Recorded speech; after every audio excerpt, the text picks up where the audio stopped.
할렐루야. 풍요로운 교회를 찾아와 주신 모든 분들을 주님의 이름으로 환영하고 축복합니다. 저는 오늘 여러분들과 함께 무엇을 기도하십니까? 라는 말씀의 제목으로 함께 은혜의 말씀을 나누길 원합니다. 여러분, 교회를 처음 나온 그때를 좀 기억하시나요? 물론 모태 신앙이신 분들은 어릴 적부터 자연스럽게 신앙을 접하게 되지만 그렇지 않은 분들은 처음 교회를 나오게 되면 모든 것이 다 좀 낯설고 어색하게 느껴지게 되죠. 그중 우리가 기도하는 것은 참 이렇게 초신자들한테는 좀 어려운 일입니다. 이렇게 기도한다는 것 또는 대표 기도를 한다든지요. 이제 이렇게 회중 기도를 할 때는 참 어려운 것 같아요. 그런데 이제 신앙생활이 더해지면 좀 기도도 유창해지고 또 기도할 때 좀 멋있는 어떤 그 성경 구절을 인용해 가면서 그렇게 기도하게 되기도 하죠. 그런데 여러분, 참 아이러니한 것은 신앙생활의 연수가 더해지고 우리가 기도에 대해서 더 알면 알수록 기도라고 하는 것이 정말 결코 쉬운 건 아니다. 또 기도가 어렵다라고 느껴지게 됩니다. 초신자 때는 사실 어떤 기도를 어떻게 해야 할지 몰라서 기도에 대한 어려움이나 부담이 이렇게 있다고 하면 신앙생활을 하면 할수록 기도라고 하는 것이 얼마나 더 중요하고 또 그 기도가 얼마나 어려운가를 새삼 느끼게 된다라는 거죠. 또 그렇게 되다 보면 참 신앙적 회의나 또는 딜레마에 빠지게 되고요. 그만큼 기도는 어렵고 힘든 것이다 라는 생각을 하게 됩니다. 자, 그렇다면 기도는 무엇일까요? 기도는 무엇입니까? 그렇습니다. 여러분들이 너무나 잘 아시다시피 기도는 하나님과의 대화라고 할 수 있죠. 대화라고 하는 것은 일방적으로 하는 것이 아니라 쌍방에 함께 하는 것이 대화이죠. 하지만 여러분, 하나님께 기도를 해보십시오. 정말 우리가 상상하는 것 같은, 우리가 말하는 것 같은 하나님의 음성은 우리에게 들리지는 않습니다. 또 기도가 하나님과의 대화라고 하지만 우리는 늘 일방적인 그런 대화만 하고 있습니다. 그래서 때로는 이 기도를 하나님이 정말 들어주실까라는 의심을 하게 되고요. 정말 우리가 들을 수 있는, 우리가 어떤 소리로 하나님의 응답을 들을 수 있다면 정말 좋겠다. 그런 경험 한번 해봤으면 좋겠다라는 생각을 할 때도 있습니다. 제임스 패커 목사님이 쓰신 견고한 크리스천이라는 책에 보시면요. 이런 글이 있어요. 다소 긴 내용이긴 하지만 좀 소개해드리겠습니다. 기도하면 정말로 하나님이 우리에게 무언가 말씀해 주시는가? 아마도 우리는 그분의 목소리를 듣지 못할 것이고 어떤 메시지를 주신다는 강하고 갑작스러운 느낌도 받지 못할 것이다. 그러나 자기 문제를 곰곰이 생각하고 하나님의 보좌 앞에서 그 문제를 말씀드릴 때 원하는 것과 그것을 원하는 이유를 말씀드릴 때 당면 문제와 또 관련 있는 기록된 하나님의 말씀과 원칙에 비추어 자기의 길을 생각할 때 우리는 자신과 자신의 기도에 대한 하나님의 생각, 그리고 자신과 주위 사람을 위한 하나님의 뜻이 마음에서 확실해지는 것을 깨닫는다. 이런 일이 왜 일어납니까? 라고 물으면 아무것도 명확해지지 않지만, 그러나 내가 있는 지금 이곳에서 어떻게 하나님을 섬기고 영원롭게 할 수 있을까? 라고 물으면 항상 대답해 주실 것이다 라고 말씀하고 있어요. 여러분, 이 말씀이 무슨 뜻일까요? 우리가 하나님 앞에 드리는 기도의 내용이 얼마나 중요한가를 말씀하고 있지 않습니까? 어느 정도 신앙생활 하신 분들은 기도에 대한 교육을 받고 어떻게 기도해야 하는지 배웁니다. 그래서 기도는 하나님과 대화이며 기도는 사사로운 것을 구하는 것이 아니라 먼저 그의 나라와 의를 구하는 것이다. 기도를 하는데 하나님이 안 들어주시는 이유는 자기의 욕심으로 구하기 때문이다. 그렇기 때문에 하나님을 먼저 영원롭게 하는 기도를 드려야 한다라고 우리는 이미 교육을 받았습니다. 기도에 대한 내용들을 우리는 너무나 잘 알고 있습니다. 하지만 여러분, 우리의 기도를 한번 보십시오. 과연 우리는 그렇게 기도하고 있습니까? 여러분의 기도 가운데 하나님을 영화롭게 하기 위한, 하나님만을 섬기기 위한 그러한 기도의 내용은 얼마나 되십니까? 우리가 읽은 본문 에베소서 3장 16절부터 19절까지는 바울 사도가 에베소 교회를 위해 기도한 기도의 내용이에요. 자신은 비록 감옥에 갇혀 있지만 오히려 에베소 교인들의 신앙을 걱정하면서 하나님 앞에 기도하고 있는 겁니다. 그런 의미에서 지난번에 함께 말씀을 나눴던 것처럼 기도하기 위한 바울 사도의 자세는 너무나 겸손했고 하나님 앞에 진실하게 무릎을 꿇는 심령으로 기도하고 있는 바울의 모습을 우리는 함께 나누었습니다. 그렇다면 바울 사도의 기도의 내용은 어떤 것일까요? 오늘 읽은 본문은 에베소서 3장 16절 말씀을 다시 한번 봅니다. 그의 영광의 풍성함을 따라 그의 성령으로 말미암아 너희 속 사람을 능력으로 강건하게 하시오며 라고 말씀하고 있어요. 여러분 한번 생각해 보십시오. 지금 감옥에 갇혀 있는 바울 사도의 입장이나 그것을 걱정하는 에베소 교회의 입장에서 가장 좋은 해결 방법은 무엇일까요? 아마도 바울 사도가 극적으로 풀려나고 에베소 교회에 다시 가서 설교하면서 마음에 갈등이 있었던 신자들을 위해서 기도해주고 위로해주고 격려해주는 것, 아마 그것이 가장 좋은 길일 거예요. 제가 생각하기에는 지금 이 상황에서 이것만큼 좋은 방법은 없어 보입니다. 여러분 생각들은 과연 어떠십니까? 그러나 여러분들이 지금 말씀을 함께 읽어보셔서 아시겠지만 바울 사도는 그러한 기도를 드리지 않습니다. 지금 이런 어려운 자신의 환경, 자유롭지 않은 그 몸의 어떤 상황들, 에베소 교회에 가서 설교하고 싶은 그런 내용들, 그런 것들을 지금 하나님 앞에 기도하고 있지 않다는 거예요. 어떻게 보면 바울 사도가 감옥에서 풀려나서 에베소 교회뿐만 아니라 다른 여러 교회를 다니면서 설교하고 그들을 위로하는 것이 하나님께 영광을 돌리는 일이 아닐까라고 생각하지만 하나님께서는 그런 일을 허락하지 않으셨어요. 우리는 기도에 대한 많은 오해를 가지고 있습니다. 어려운 환난과 고난이 닥치면 기도로 모든 환경이 변할 것이라는 생각을 하게 돼요. 물론 기도가 모든 환경을 극복하고 어려움을 이겨내는데 아주 중요한 신앙적 행위라는 것을 의심할 여지가 없습니다. 하지만 우리 신앙인들의 삶을 한번 뒤돌아보십시오. 어려운 환난이 닥칠 때 그 환경이 변했다라기보다는 우리가 그 시간들을 견뎠다라고 말하는 것이 맞는 것이 아니겠습니까? 왜냐하면 우리의 인생은 그 삶 자체가 환난이고 고난의 연속이기 때문이에요. 우리가 이 세상을 떠나는 순간까지 세상이 주는 어려움을 항상 우리에게 존재하고 있습니다. 따라서 세상이 주는 어려운 환경에 대한 변화가 중요한 것이 아니라 우리의 마음이 어디를 향해 가고 있는가, 이것이 너무나 중요하다는 거죠. 예수님은 십자가에 달려 죽으시기 전날 밤에 제자들의 발을 씻겨주셨습니다. 그들과 마지막 만찬을 함께 나누시면서 이런 말씀을 하셨어요. 요한복음 16장 33절 말씀을 보면 이것을 너희에게 이르는 것은 너희로 내 안에서 평안을 누리게 하려 함이라. 세상에서는 너희가 환난을 당하나 담대하라. 내가 세상을 이기었노라. 라는 말씀을 하셨습니다. 보십시오 여러분. 예수님이 이 세상을 떠나시기 전에 제자들에게 당부하시는 말씀이에요.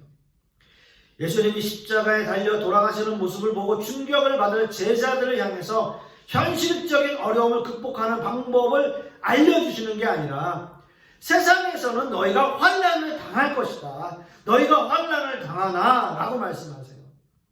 이 세상은 너에게 환난만 가져다 주지만 너희가 내 안에 거하면 너희는 어떤 환난을 당해도 담대하며 세상을 이길 수 있을 것이다 라는 말씀을 하십니다.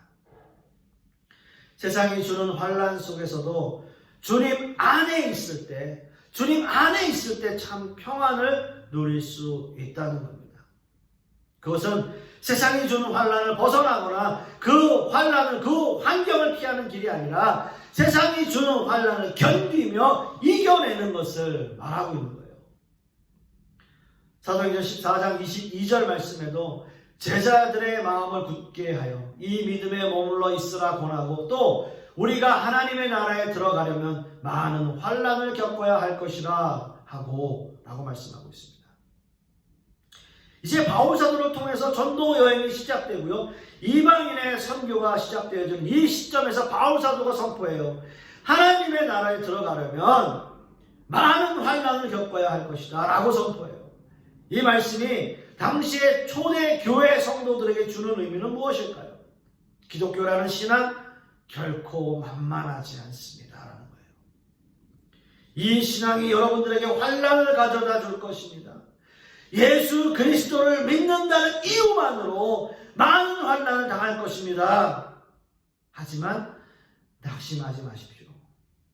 이 세상에서 보상을 받는 것이 아니라 하나님의 나라에서 보상을 받습니다. 그 말이에요. 여러분, 과연 이 말씀이 그 당시 초대교회 성도들에게 위로의 말씀이었을까요? 위로의 말씀이었을까요? 신앙이 없다면 이 말씀은 마치 협박처럼 들릴 거예요.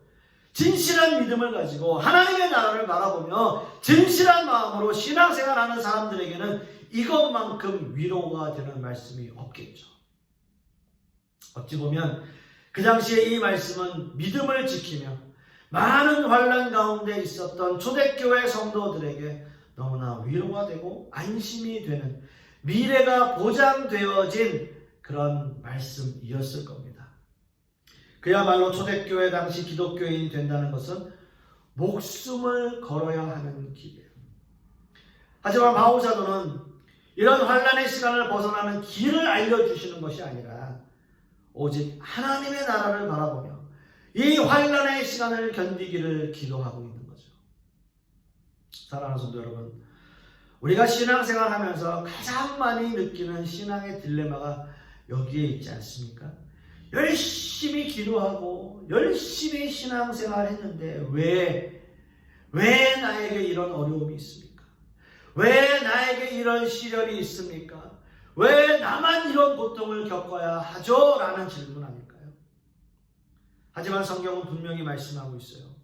세상에서는 너희가 환난을 당하나 하나님 나라에 들어가려면 많은 환난을 겪어야 할 것이나 라고 분명히 말씀하고 있는 거죠. 정말 안타까운 것은 우리는 이 말씀을 잘 알고 있어요. 교회 생활을 좀 하신 분들, 신앙생활 좀 하신 분들은 우리는 이 말씀을 잘 알고 있어요. 그런데 믿으려고 하지는 않는다는 거예요. 아니, 이런 말씀을 외면하고 있어요. 그리고 나랑은 상관없는 말씀이다 라는 생각을 하게 돼요. 이런 행동은 하나님의 말씀을 자기 편한 대로 믿는 거예요. 성도 여러분, 우리는 무엇을 기도해야 할까요? 이미 여러분들이 아시겠지만 하나님의 나라를 먼저 구하십시오. 내 상황, 내 환경이 아니라 하나님의 나라가 먼저라는 것. 그 안에 모든 문제의 해결이 있다라는 것. 그 안에 세상을 승리하는 방법이, 승리하는 비결이 그 안에 있다라는 것. 하나님의 나라를 먼저 구하는 기도. 이러한 기도의 내용이 바로 우리의 삶을 통해서 세상을 이겨내고 견뎌내는 방법일 것입니다. 또한 오늘 이거 본문을 보시면 참 독특한 단어가 나와요. 속사람이라는 단어예요. 속사람. 이 단어는 오직 바울 서신서에서만 쓰여진 단어인데요. 이 속사람의 뜻은 하나님의 뜻을 쫓아 살려는 도덕적 자아를 가리키는 단어입니다.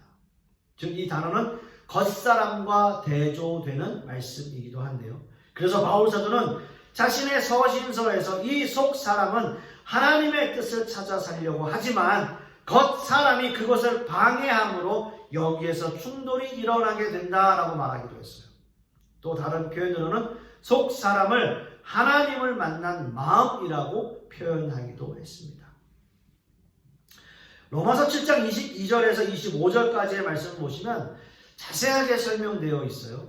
이렇게 말씀합니다. 내 속사람으로는 하나님의 법을 즐거워하되 내 지체 속에서 한 다른 법이 내 마음의 법과 싸워 내 지체 속에 있는 죄의 법으로 나를 사로잡는 것을 보는도다. 오라 나는 곤고한 사람이로다. 이 사망의 몸에서 누가 나를 건져내랴. 우리 주 예수 그리스도로 말미암아 하나님께 감사하리로다. 그런즉 내 자신이 마음으로는 하나님의 법을, 육신으로는 죄의 법을 섬기노라 라고 말씀하면서요, 우리의 속 사람이 하나님을 만난 마음이라는 말씀을 하고 있는 겁니다. 즉 바울 사도의 기도는 에베소 성도들의 속 사람, 마음이 능력으로 강건해지기를 바라며 기도하고 있습니다. 아마도 이 기도는 지금 이 시대를 살아가는 저와 여러분들에게도 적용되는 기도일 것입니다. 우리는 어떻게 하면 우리의 속 사람, 우리의 마음이 강건해질 수 있을까요? 우리는 어떻게 세상이 주는 여러 시험과 환난 가운데서도 우리의 속 사람이 강건해질 수 있겠습니까?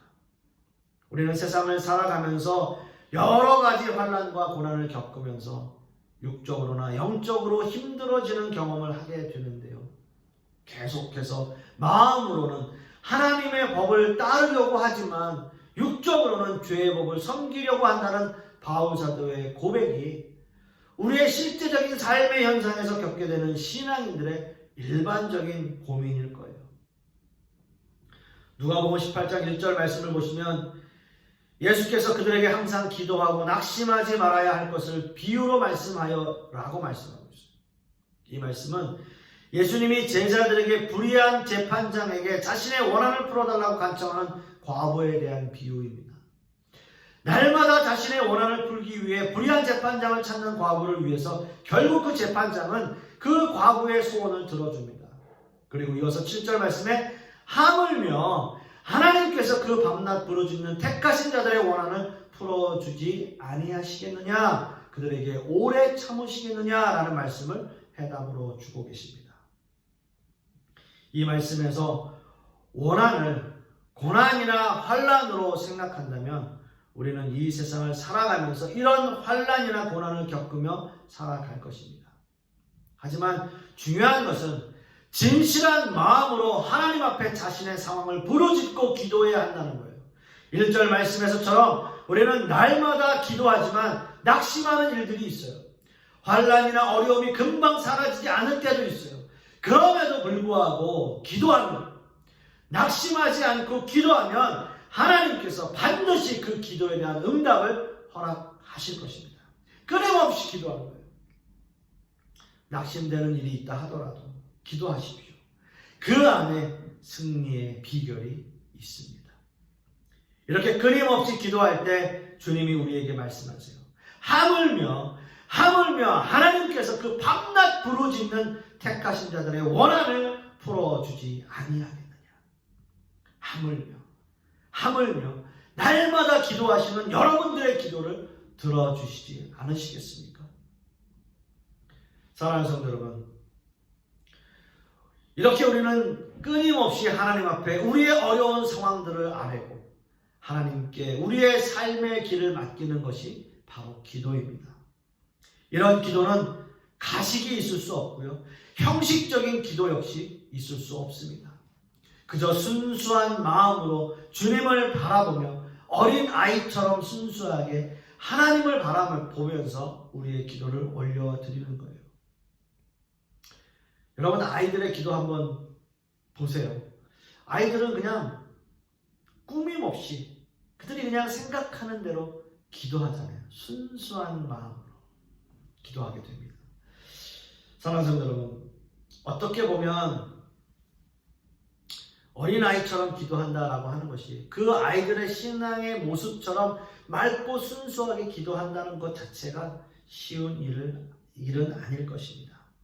그러나 오늘 우리가 말씀을 통해서 배운 것처럼 그저 끊임없이 기도하고 설사 우리의 환경이 바뀌지 않는다 하더라도 우리에게 계속 그 어려움과 고난이 있다 할지라도 끊임없이 하나님 앞에 기도하고 또 하나님의 영광을 위해서 기도한다면 하나님께서 언젠간 그 모든 기도에 응답하실 것이라는 믿음과 확신을 가지고 사는 것이죠.